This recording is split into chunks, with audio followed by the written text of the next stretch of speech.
जय गुरुदेवाय नमः। जय राधे श्याम की। आज हम आपको सुख सागर से अष्टम स्कंद का पहला अध्याय सुनाएंगे। मनमंत्रों की कथा का वर्णन। इतनी कथा सुनकर महाराज परीक्षित ने परम शास्त्रोक्त श्री सुखदेव जी से कहा, हे मुने, अब आप कृपा करके मुझसे उन मनमंत्रों का वर्णन कीजिए कि जिन जिन में श्रेष्ठ भगवान विष्णु ने जन्म लेकर नाना प्रकार के उत्तम कृत्यों को किया है।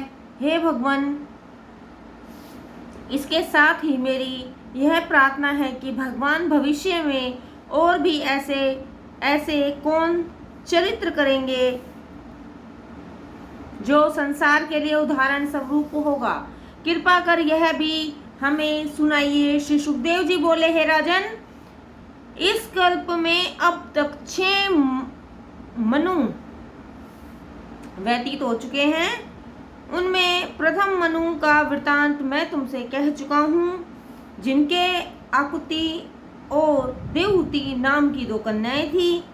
भगवान विष्णु धर्म और ज्ञान के उपदेश के लिए कपिल और यज्ञ नाम से उत्पन्न हुए थे। भगवान कपिल ने जो जो कर्म किए वह मैं पहले तुम्हें सुना चुका। अब यज्ञ भगवान के कर्म सुनो। जब स्वयंभू मनु सब विषयों से विरत हो राज्य छोड़ स्त्री सहित वन में तप करने सुनंदा नामक नदी पर पहुंच घोर तप करने लगे, तो वहां एक पांव से खड़े रहकर उन्होंने 100 वर्ष तक कठिन तपस्या किया। उस समय वहां विचरने वाले राक्षसों ने उन्हें पागल समझा और वे उन्हें खाने चले। यह देखकर सबके साक्षी भगवान श्री यज्ञपति ने देवताओं के साथ वहां जाकर सब राक्षसों का समूल संहार कर दिया।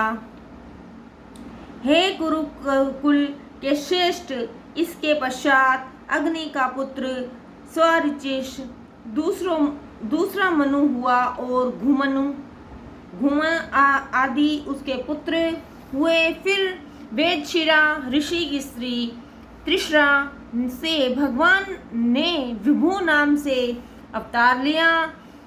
इसके पश्चात राजा प्रियव्रत का पुत्र तीसरा मनु हुआ और उससे पवन संजय और यज्ञहोत्र आदि पुत्र उत्पन्न हुए।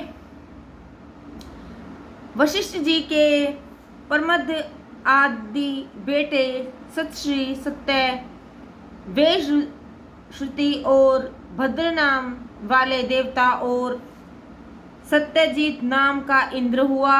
फिर धर्म की स्त्री सुनता से भगवान ने सत्यसेन नाम से सत्यव्रतों के साथ अवतार लिया।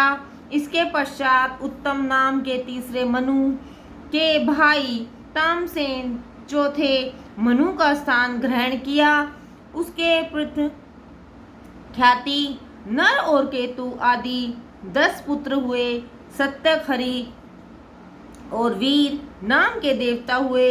हे परीक्षित, उसी मनमंत्र में हरि में मेरा ऋषि की स्त्री हरिणी से हरि भगवान का अवतार हुआ, जिन्होंने त्र से गज को छुड़ाया था।